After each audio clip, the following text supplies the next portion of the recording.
18 বছর ধরে যে ওষুধ সে খাচ্ছিল একদিন বোতলের নিচে অন্য একটা নাম দেখে তার মনে প্রথম সন্দেহ জাগে। অর্ধেক শরীর অবশ এক মেয়ে সবসময় মায়ের কথা মতোই চলত।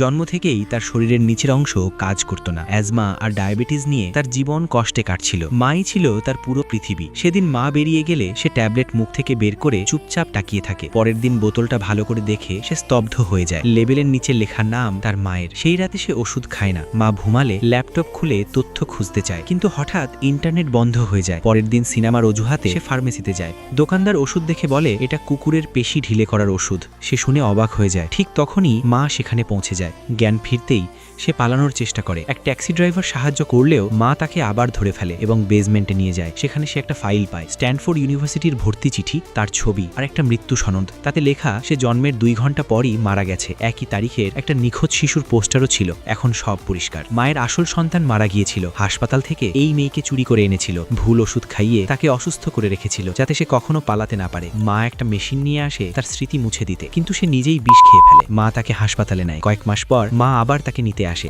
নার্স নিরাপত্তা ডাকে। মা বন্দুক বের করে। ঠিক তখনই তার পায়ে নড়াচড়া হয়। সে দাঁড়িয়ে যায়। গুলির শব্দ হয়। মা পড়ে যায়। বছর কেটে যায়। এখন সে লাঠির সাহায্যে হাঁটে। প্রতি কয়েক মাস পর সে হাসপাতালে যায় সেই মায়ের সাথে দেখা করতে যে এখন বিছানায় পড়ে আছে।